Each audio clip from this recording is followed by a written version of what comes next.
Sir ತುಮಕೂರಲ್ಲಿ ಸಾಧನಾ ಸಮಾವೇಶ CM ಅವರು ಹೇಳ್ತಾರೆ 3 ದಿನಕ್ಕೆ ನಡೆದಿದೆ, ಅದಕ್ಕೆ ಸಾಧನೆ ಸಮಾವೇಶ ಮಾಡ್ತಾ ಇದ್ದೀವಿ ಅಂತ. ಸಾಧನಾ ಸಮಾವೇಶ ಸರ್ಕಾರ ಯಾವ ಪುರುಷಾರ್ಥಕ್ಕೆ ಮಾಡ್ತಾ ಇದ್ದಾರೆ ನನಗಂತೂ ಅರ್ಥ ಆಗ್ತಾ ಇಲ್ಲ. ಜನಸಾಮಾನ್ಯರು ವಿರೋಧ ಪಕ್ಷದವ್ರಿಗಿಂತ ಹೆಚ್ಚಾಗಿ ಪ್ರಶ್ನೆ ಮಾಡುವಂಥದ್ದಾಗಿದೆ. ಈಗ ಬೆಳಗ್ಗೆಯಿಂದ ನಾವು ಮಾಧ್ಯಮದಲ್ಲಿ ಸುದ್ದಿ ನೋಡ್ತಾ ಇದ್ದೀವಿ, ಸಾರಿಗೆ ಇಲಾಖೆ ಯಾವ ರೀತಿ ಇನ್ಎಫಿಷಿಯೆಂಟಾಗಿ ಕೆಲಸ ಮಾಡ್ತಾ ಇದೆ ಅನ್ನೋದು ನೋಡ್ತಾ ಇದ್ದೀವಿ.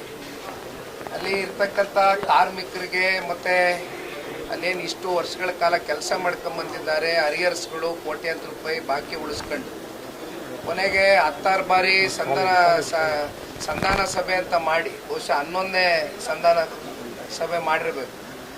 ಅಂತಿಮವಾಗಿ ಶಕ್ತಿ ಯೋಜನೆ ಮೂಲಕ ಫ್ರೀ ಬಸ್ಸು ಅಂತ ಹೇಳಿದವರು ಕಾಂಗ್ರೆಸ್ ಅವರು ಕೊನೆಗೆ ಸಾರಿಗೆ ಇಲಾಖೆ ಇವತ್ತು ಎಲ್ಲಿ ಬಂದು ನೆಲ ಕಚ್ಚಿ ನಿಂತಿದೆ ಅಂತ ಉತ್ತರ ಕೊಡಬೇಕಾಗ್ತದೆ. ಒಂದು BMTC ಇರಲಿ, KSRTC ಇರಲಿ, ಇವು ಯಾವುದೇ ವಿಚಾರದಲ್ಲಿ ಖರೀದಿ ಮಾಡ್ಲಿಕ್ಕಾಗಿದೆಯಾ? ಒಂದು ಟೈರ್ ಕೂಡ ಬದಲಾವಣೆ ಮಾಡೋಕ್ಕಾಗ್ತಲ್ಲ, ಒಂದು ಮೇಂಟೆನೆನ್ಸ್ ಬಿಡುಗಡೆ ಮಾಡ್ತಕ್ಕಂಥದಕ್ಕೆ ಇವತ್ತು ಸರ್ಕಾರದಲ್ಲಿ ದುಡ್ಡಿಲ್ಲ. ಆ ಪರಿಸ್ಥಿತಿಗೆ ಬಂದು ನಿಂತಿದ್ದಾರೆ. ಇನ್ನೊಂದು ಕಡೆ ಸಂಬಳ ಕೊಡ್ತಕ್ಕಂಥದಕ್ಕೆ ಅದನ್ನು ಕೂಡ ಯಾವುದೇ ರೀತಿಯಾದಂಥ ತೀರ್ಮಾನಗಳು ತಗೊಳ್ತಾ ಇಲ್ಲ. ಇವತ್ತು ಸನ್ಮಾನ್ಯ ಕುಮಾರಣ್ಣ ಅವರು ಬೆಂಗಳೂರು ಸಿಟಿಗೆ 4,500 EV ಬಸ್ಗಳೇನಾದ್ರು ಕೊಡದೆ ಹೋಗಿದ್ರೆ ಬಹುಶಃ ಪರಿಸ್ಥಿತಿ ಎಲ್ಲಿಗೆ ಬಂದು ನಿಂತಿರೋದು ಅನ್ನೋದನ್ನು ಬಹುಶಃ ಈ ರಾಜ್ಯ ಸರ್ಕಾರದವರು ಆಲೋಚನೆ ಮಾಡಬೇಕಾಗ್ತದೊಮ್ಮೆ. ಇಲ್ಲಿ ಸಾಧನಾ ಸಮಾವೇಶ ಮಾಡೋದು ಬಿಟ್ಟು ಬೆಂಗಳೂರು ಸಿಟಿನಲ್ಲಿ ಎಲ್ಲ ಕಡೆ ಕಸದ ರಾಶಿ ಹರಡಿದೆ, ಜನ ಒದ್ದಾಡ್ತಾ ಇದೆ, ಇದರಿಂದ ರೋಗಗಳು ಹರಡ್ತಾ ಇದೆ.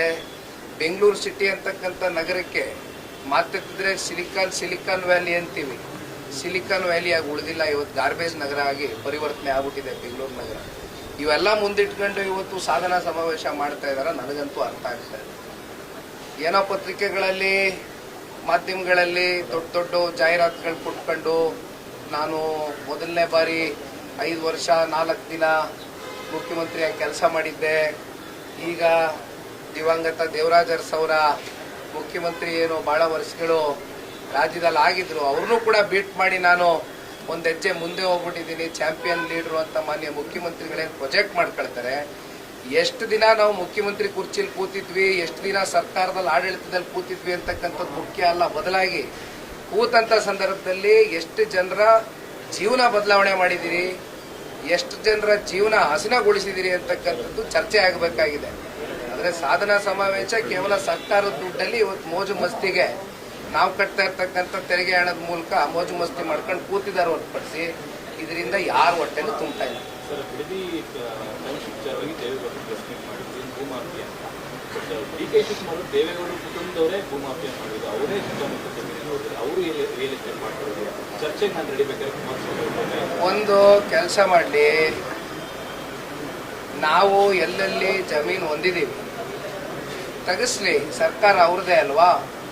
ಈಗ ಕುಮಾರಣ್ಣ ಅವರು 85ನೇ ಇಸ್ವಿನಲ್ಲಿ ಸಿನಿಮಾ ಹಂಚಿಕೆದಾರರಾಗಿ ಬಂದಂಥ ದುಡ್ಡಲ್ಲಿ ಖರೀದಿ ಮಾಡಿದಂಥ ಕೇತ್ಗನಹಳ್ಳಿ ಜಮೀನ್ಗೆ ಬಂದು ಮುತ್ಗೋಲ್ ಹಾಕೊಂಡು SIT ರಚನೆ ಮಾಡಿ ಯಾವ ರೀತಿ ತನಿಖೆ ಮಾಡಿ ಎಲ್ಲನೂ ಮಾಡಿ ಆಗೋಗಿದೆ.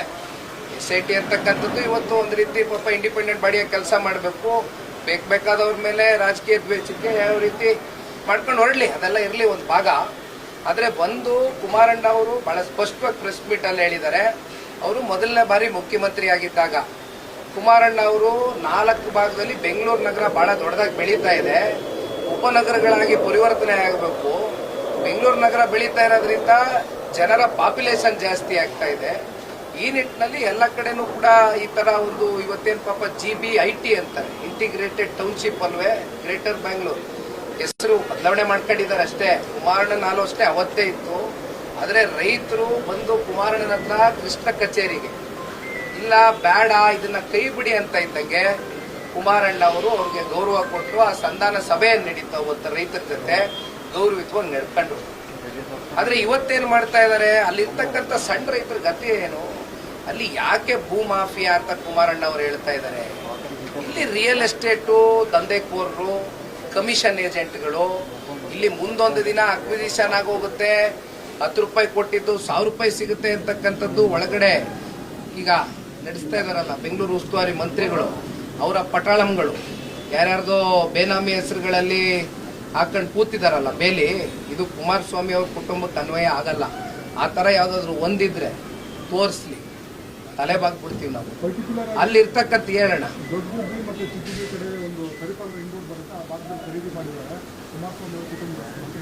ನೋಡಿಪ್ಪ, ಕುಮಾರಸ್ವಾಮಿ ಅವ್ರ ಕುಟುಂಬ ಇರೋದು ನಾನು ಒಬ್ನೇ, ನಿಖಿಲ್ ಕುಮಾರಸ್ವಾಮಿ. ಆಯ್ತು, ಬರ್ಲಿ, ಕೂತ್ಕೊಂಡು ಚರ್ಚೆ ಮಾಡ್ಲಿ. ಅವ್ರದ್ದೇನಿದೆ ನಮ್ದೇನಿದೆ ಬಹಿರಂಗ ಕೂತ್ಕೊಂಡು ಚರ್ಚೆ ಮಾಡೋಣ. ಅವ್ರು ಹೇಳ್ದಂಗೆ ಅವ್ರು ಏನು ಆಹ್ವಾನ ಕೊಟ್ಟಿದ್ದಾರೆ ಅದಕ್ಕೆ ದೇವೇಗೌಡರ ಕುಟುಂಬ ಸಿದ್ಧ ಇದೆ. ನಾವು ಕಳ್ತಪ್ಸ್ಕೊಂಡು ಓಡೋಗೋದಿಲ್ಲ. ಬರ್ಲಿ, ಕೂತ್ ಚರ್ಚೆ ಮಾಡುವ. ಅದಕ್ಕೆ ಸಾರ್ವಜನಿಕವಾಗೇ ಚರ್ಚೆ ಮಾಡೋಣ ಕೂತ್ಕೊಂಡು. ಏನು ಯಾವುದೋ 4 ಗೋಡೆ ಮಧ್ಯೆ ಚರ್ಚೆ ಮಾಡ್ತಕ್ಕಂಥದ್ದು ಏನಿಲ್ಲ. ಸಿಯೋಣ ಒಂದು ಇಲ್ಲಿ ಬೇಸರ ಆಗ್ತಕ್ಕಂಥದ್ದು ಇಷ್ಟೇ. ನಾವು ಕೆಂಚಗಾರನಹಳ್ಳಿ, ಬೈರಮಂಗಲ ಈ ಭಾಗದಲ್ಲೆಲ್ಲ ಓಡಾಡ್ಕೊಂಡು ಬಂದಿರೋರೆ ಹುಡುಗರುಗಳು, ನಾವೆಲ್ಲ ನೋಡಿ ಬೆಳೆದಿರ್ತಕ್ಕಂಥವ್ರೆ. ಯಾಕೆಂದ್ರೆ ನಮ್ಮ ಜಿಲ್ಲೆ, ನಮ್ಮನ್ನ ರಾಜಕೀಯವಾಗಿ ಬೆಳೆಸಿರ್ತಕ್ಕಂಥ ಜನ. ಅಲ್ಲಿ ಏನಾಗಿದೆ, ಈಗ ಎಕರೆಗಟ್ಟಲೆ ಇಟ್ಕೊಂಡಿರೋರಿಗೆ ಕಾಂಪನ್ಸೇಷನ್ ಸಿಗ್ತದೆ, 2 ಕೋಟಿ 2.25 ಕೋಟಿ ಅಂತ ಹೇಳಿದ್ದಾರೆ. ಅವರೆಲ್ಲ ತಗೊಂಡು ಹೊಟ್ಟೈತಾರೆ. ಅಲ್ಲಿ ಹೈನುಗಾರಿಕೆ ಮಾಡ್ತಕ್ಕಂಥವ್ರು ಸಣ್ಣ ಪುಟ್ಟ ಹಸುನೋ ಕರಾನೋ ಮೇಕೆನೋ ಸಾಕೊಂಡು ಜೀವನ ಸಾಗಿಸ್ತಾ ಇರ್ತಕ್ಕಂಥವ್ರು ಭಾಳ ಜನ ಇದ್ದಾರೆ. ರೈತ ಕುಟುಂಬಗಳು ಗುಂಟೆ ಲೆಕ್ಕದಲ್ಲಿ ಇಟ್ಕೊಂಡು ಜಮೀನು ಜೀವನ ಮಾಡ್ತಾವ್ರೆ. ಅವ್ರು ಗುಂಟೆ ಲೆಕ್ಕದಲ್ಲಿ ನೀವು ಏನೋ ಎಕರೆ ಲೆಕ್ಕದಲ್ಲಿ ನೀವು 2 ಕೋಟಿ ಕೊಟ್ಟರೆ ಎತ್ಕೊಂಡು ಇಲ್ಲೆಲ್ಲೋ ಬೆಂಗಳೂರಿಗೆ ಬರ್ಬೋದು. ಗುಂಟೆ ಲೆಕ್ಕದವ್ರು ಕೊಟ್ಟರೆ ದುಡ್ಡು ಎಲ್ಲಿಂದ ಬರ್ತಾರೆ ಅವರು? ಏನು ಇಲ್ಲಿ ವಾಚ್ಮೆನ್ ಕೆಲಸ ಮಾಡಬೇಕಾ? ಇಲ್ಲಿ ಯಾವುದೋ ಹೋಟ್ಲಲ್ಲಿ ಈ ತಟ್ಟೆ ತೊಳಿಬೇಕಾ ರೈತರು ಬಂದು? ಏನೋ ಗೌರವಯುತವಾಗಿ ಬದುಕ್ತಾವ್ರೆ ಹಳ್ಳಿಗಳಲ್ಲಿ. ಬಿಡ್ಬಿಡ್ಲಿ ಗೌರವವಾಗಿ ಬದುಕೋದಕ್ಕೆ. ಒಕ್ಲೆಪ್ಸೋದು ಬೇಡ ರೈತರನ್ನ. ಮಾಡ್ಲಿ ಸರ್. ಕುಮಾರಣ್ಣ ಅವ್ರು ಯಾವತ್ತೂ ಕೂಡ ಹಿಂದೆ ಎದುರ್ಕೊಂಡು ಓಡೋಗ್ತಕ್ಕಂಥ ಜಯಮಾನ ನಮ್ದಲ್ಲ, ದೇವೇಗೌಡರ ಕುಟುಂಬ. ಬರ್ಲಿ, ಕೂತ್ಕೊಂಡು ಚರ್ಚೆ ಮಾಡೋಣ. ಅದೆಲ್ಲ ಯಾರ್ಯಾರು ಜಮೀನು ಮಾಡವ್ರೆ, ಭೂಮಿ ಮಾಡವ್ರೆ, ಜಗತ್ತಿಗೆ ಜೈರಾಗಿ ಚರ್ಚೆ ಮಾಡೋಣ.